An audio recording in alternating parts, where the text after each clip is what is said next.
For me, fly fishing is meaningful because it's what I grew up doing with my dad. Because of that, that's sort of become my happy place. And when I think about that, I think about, okay, we go out in the morning, we fly fish, and then what do we do after? We might sit on the porch and have a drink, make dinner, and you connect to, well, what are you wearing during the day and at night? Our line and the design, I think, has been very intentional, and it could be fly fishing, it could be duck hunting. That to me is really sort of the essence of the evolution of our brand.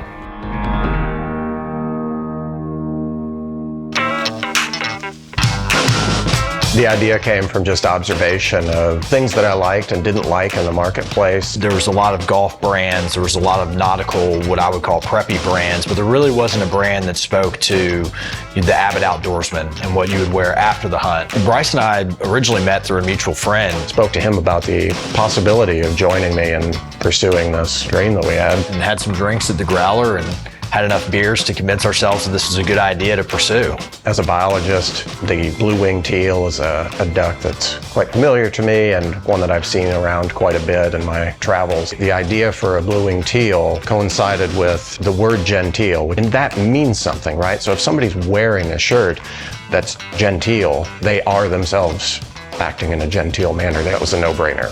I looked no further. Thought that looks cool. Let's sell shirts. If we had known what we know now about how hard it is to grow in the apparel industry, probably would not have started an apparel company. Our naivete, if you will, allowed us to really hold strong on some standards that we set ourselves to. We sort of chose our direction to be a little bit slower because we believe it makes a better garment. We source fabrics separate from where they're cut and sewn. It takes a longer process, but we know will be in someone's closet for years to come. We wanted to produce something that not only looked good, but was the best polo you own, or the best shirt you own, the best pants you own. I always felt a pain point in the market, in the apparel industry, from clothes that my parents would buy me was they seemed to be very bright or ostentatious. And what we were looking for was a more muted earth tone color palette. When you walk into a store, that's what catches your eye. And then from there, the next reaction is to touch. We search for fabrics first, and then identify, would this be good for a polo? Is this good for a t-shirt, a hoodie? We're happy with what we offer because we know we offer a high quality product, but how can we challenge ourselves further and present to our customers something even better that they might not have ever seen? We could just use the same fabric for all of our polos and the same fabric for all of our button-down shirts. We've got to constantly look for different fabrics because everybody's got a different taste. We want to be the premium clothing brand for the avid outdoorsman. So we bring that element into every single thing that we do, but especially whenever City and I are discussing the next season lines, we're trying to decide how does marketing and design come together. The design and revision process, it starts with conceptualizing a garment. Getting inspiration from anything, making the boards, having a set idea and sketch, and picking the fabrics, the colors. And then getting a prototype sample from a factory in the proper material, and then we're all trying it on in the office. We're having other people try it on. We're constantly working to improve the fit just so that it's perfect. Just as we have taken extra steps to create our products, we've taken that with building out our team. Knew we needed to bring on additional people with expertise in areas that we did not have, where our lack of experience can be helped or fulfilled by bringing on a strategic team member. We're very nimble. We hit a period during COVID where most of our retail locations were shut down.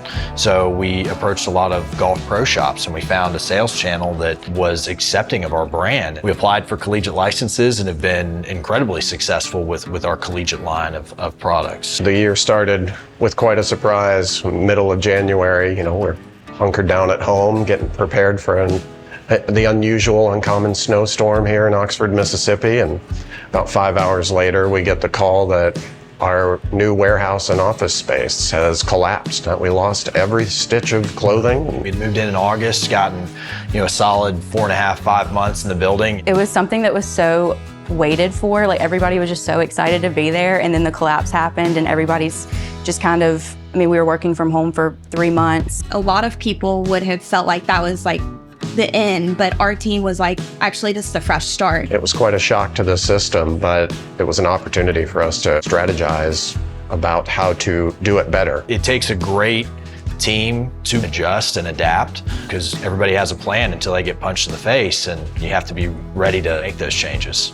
The exciting part is the new products we're adding to the line every season, new styles. You know, we've been making polos since day one, but to be able to add some really amazing outerwear pieces that I'm just elated, excited, and just can't wait to wear. That to me is the most exciting part, is coming out with all these new things, seeing the line expand, seeing more of our products out there in the market.